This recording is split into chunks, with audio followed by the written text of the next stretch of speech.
السلام عليك يا رسالة حضرتك تسحبي معانا؟ تسحبي معانا. بسم الله الرحمن الرحيم. تعالي اسحبي كتاب.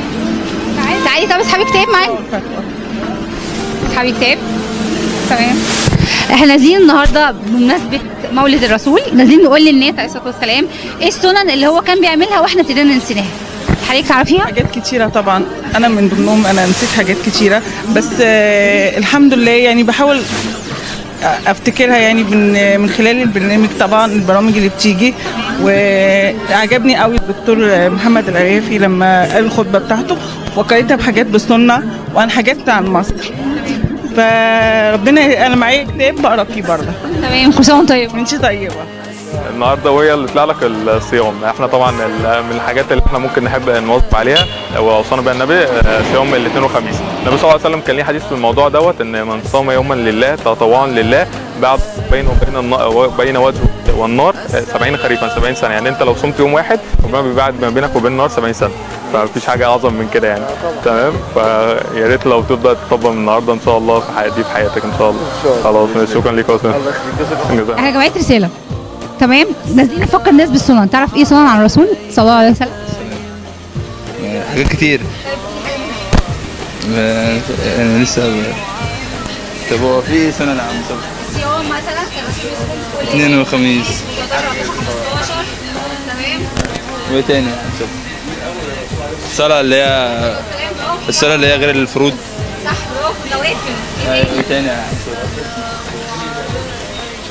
كانت يتيم وبيعمل حاجات كتير. زي الفل. اكتب كمان انا عملت حاجه. مش حضرتك بقى برضه كمان. صلاه على النبي. شكرا. كل سنه وانتم طيبين.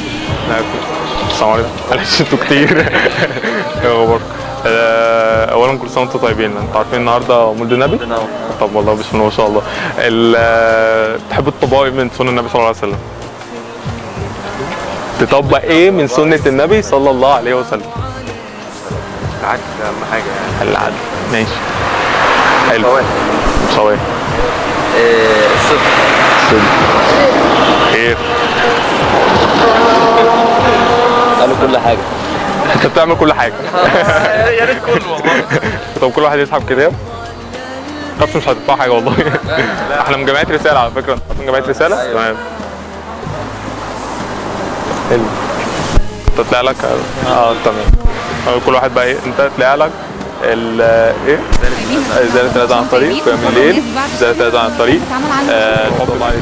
هتجيب انت دلوقتي اول حاجه اللي هي الشهاده او التوحيد اللي هو قول لا اله الا الله، وادناها ازاله الاذى عن الطريق او اماطه الاذى. هو في الحديث اماطه الاذى عن الطريق اللي هو ان احنا لو انت ماشي دلوقتي ولقيت طوبه في الشارع، انت ممكن يبقى في واحد ضرير، انت ربنا انعم عليك بالبصر، بس في واحد ضرير ممكن ما يشوفهاش هيتكعبل فيها، فانت لو امطت الاذى عن الطريق ده من الايمان. يعني انت تتكتب عند ربنا سبحانه وتعالى مؤمن.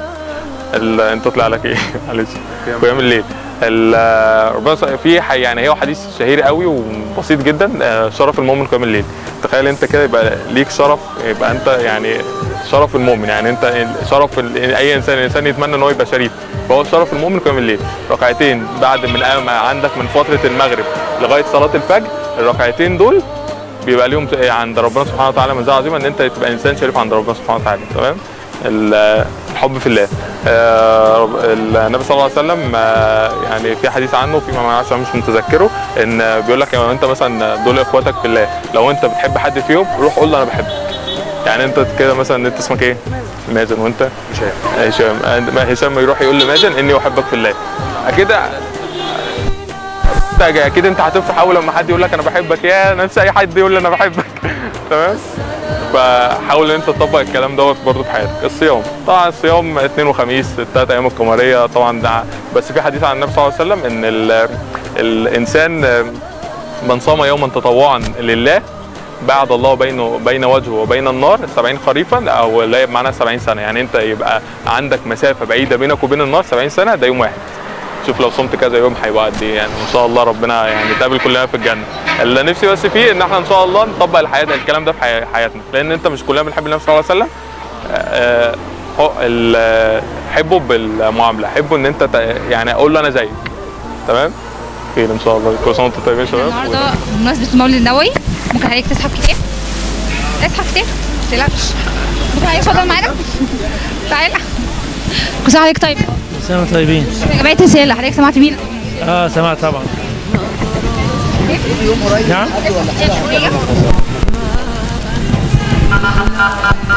انا بفكر الناس بس النهارده ببعض السنن اللي الرسول كان بيعملها عليه الصلاه والسلام واحنا ابتدينا ننساها. ممكن حضرتك تقول لي ايه من السنن اللي احنا كنا المفروض نعملها؟ الرسول صلى الله عليه وسلم بيقول تهادوا وتحبوا. وانا واخد هديه اول حد عشان. كل سنه وحضرتك طيب. كل سنة وحضرتك طيب. كل سنه وانت طيب. طيب. وحضرتك البكاء من خشية الله. نبدأ بالحب في الله. النبي صلى الله عليه وسلم كان من السنن ان هو كان بيحس الصحابة ان هو لو انت مثلا شايف اخوك بتحبه، يعني مثلا زي حضرتك اسمك ايه؟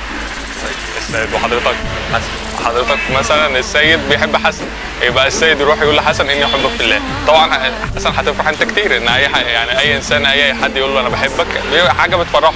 فشوف هي سنة بسيطة جدا بس ليها ثواب عظيم. تاني حاجه البكاء من خشيه الله. ربنا سبحانه وتعالى كان في حديث عن النبي صلى الله عليه وسلم. اللهم صل على النبي. من بكى خشيه لله وهو مثلا، عشان مش فاكر الحديث بالنص، ان هو مثلا لو انت كنت بتصلي قيام ليل او بتصلي مثلا مع نفسك بس في الخلاء، مش بتبكي عشان حد يشوفك، ربنا سبحانه وتعالى بيبقى ليك منزله عظيمه جدا في الجنه. واثناء قراءه واثناء قراءه، ما هي اي حاجه من بكى في خشيه الله مش شرط هي صلاه، صيام، دعاء، ممكن انت قيام ليل. 7 يذكرون الله بذله. ايوه. من ذكر من بكي خشيه في الله غيبة، يعني ان هو مش في وجود الناس. يعني نواظب على السنن حياتنا. بمناسبة المولد النبوي بنفكر الناس ببعض السنن الرسول صلى الله عليه وسلم كان بيعملها واحنا ابتدينا ننساها. حد يعرف يشارك معايا ايه السنن اللي المفروض نعملها وننساها دلوقتي؟ كل سنه وانتم طيبين. هو السنن ياما يعني بخصوص ايه بالظبط؟ اي منها يعني قول اي حاجه واحده. طبعا الصيام الايام اللي احنا فيها، يعني النبي عليه الصلاه والسلام يعني السنن فعلا جايين نتكلم عليها كانت 13 و14 و15 والاثنين والخميس. الحمد لله رب العالمين. يعني كل سنه وانتم طيبين وجزاكم واياكم خير ان شاء الله. وحضرتك طيب شكرا. انت عارف النهارده احنا جمعيه رساله نازلين نتكلم على سنن الرسول صلى الله عليه وسلم. لا طب اخش بس اعمل حاجه واسف واحده وبعد كده ده كتاب هديه من الجمعيه ليك. كويس. ايه من السنن؟ قيام الليل. تمام. يعني المفروض من سنن الرسول صلى الله عليه وسلم كنا بنعملها قيام الليل. تمام. ايه تاني؟ في قيام الليل يعني؟ لا. سنن السواك. تمام.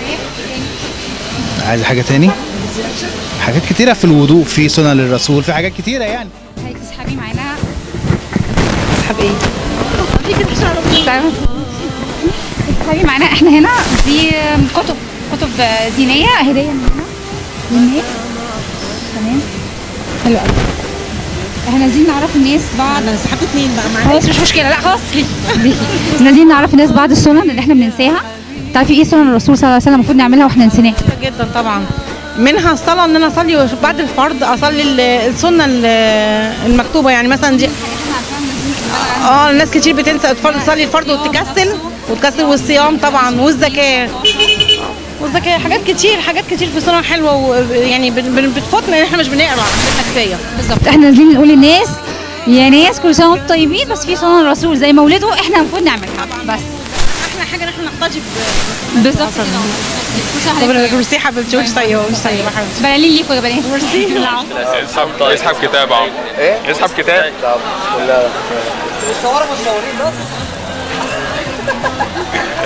انت عارف ان النهارده مولد النبي؟ مولد النبي. تمام. كل سنه وانت طيب اولا. طيب. انت النهارده ماشي خليه معاك. هو بص هقول لك حاجه. النبي صلى الله عليه وسلم حثنا على حاجات كتير، منها ان انت ممكن عشان فعلا تثبت له محبته وتقول له انا بحبك فعلا، يبقى تطبق سنته. فاحنا من الحاجات اللي ممكن تعملها ان انت تقيم الليل، ممكن ان انت تصوم كل اثنين وخميس. النبي صلى الله عليه وسلم قال لك اللي بيصوم يوم واحد تطوعا لله ربنا سبحانه وتعالى بيبعد بينه وبين النار 70 سنه، يعني تبقى انت وبينك وبين النار مسافه 70 سنه، ده يوم واحد. السنن اللي احنا نسيناها اصلا بتاعت الرسول الصيام يوم الخميس والاثنين و13 و14 و15. السواك طبعا. تمام. تمام. صلاه الليل او قيام الليل زي ما بيقولوا. تمام. في ايه تاني لو انتوا تفتكروا معانا؟ الحب في الله، ان انت تعرف بس ان انت تحب في الله. يعني مثلا انت لو انت بتحبي اختك قولي لها انا بحبك في الله، بس تعرفي. تمام. كل سنه وانتم طيبين. احنا من ضمن السنن تمام ان احنا عايزين نتكلم عليها عن الرسول عليه الصلاه والسلام، كان من ضمنها اللي هي ازاله الاذى على الطريق. ان انت حضرتك لما تشوف حاجه او كان في خشبه بتشيلها علشان الناس تتحاشى الاذى. السنن والراتب، النبي صلى الله عليه وسلم كان ليه حديث ان من صلى 12 ركعه غير الفريضه ربنا سبحانه وتعالى بيبني له بيت في الجنه. ال 12 ركعه اللي من غير فريضه دول اللي انت ممكن في ناس كتير بتصليهم ما تعرفش ان هو يعني هي دي السنن والرواتب. ايه اللي هم 4 قبل صلاه الظهر و2 بعد صلاه الظهر، ادي كده 6، و2 بعد المغرب و2 بعد العشاء، بين 8 10 كده، و2 قبل الفجر. هم دول السنن والرواتب. كل يوم لو صليتهم مره واحده بيتبنى لك بيهم بيت في الجنه. ففي دي حاجات ممكن انت تطبقها وتستفيد بيها. لو انت عايز فعلا تقول انا بحب النبي صلى الله عليه وسلم وعايز تثبت له محبته، طبق سنته. دي ابسط حاجه. احنا ممكن النهارده بقى الناس كتيره بتحب النبي وبتحتفل بالمولد وتلاقيها بتنزل توزع شربات وصح والكلام ده، وبرده في نفس الوقت نطبق حاجه من سنته. تمام. على العموم تعالوا بقى انتوا اصحاب الكتيبات. اتفضل. الله يخليك، ربنا يبارك فيك. السلام. خليه معاك، احتفظ بيه. تبع جمعيه رساله احنا برضه. اتفضل اسال. تعالى بالاثنين. كل سنه وانتم طيبين يا جدعان.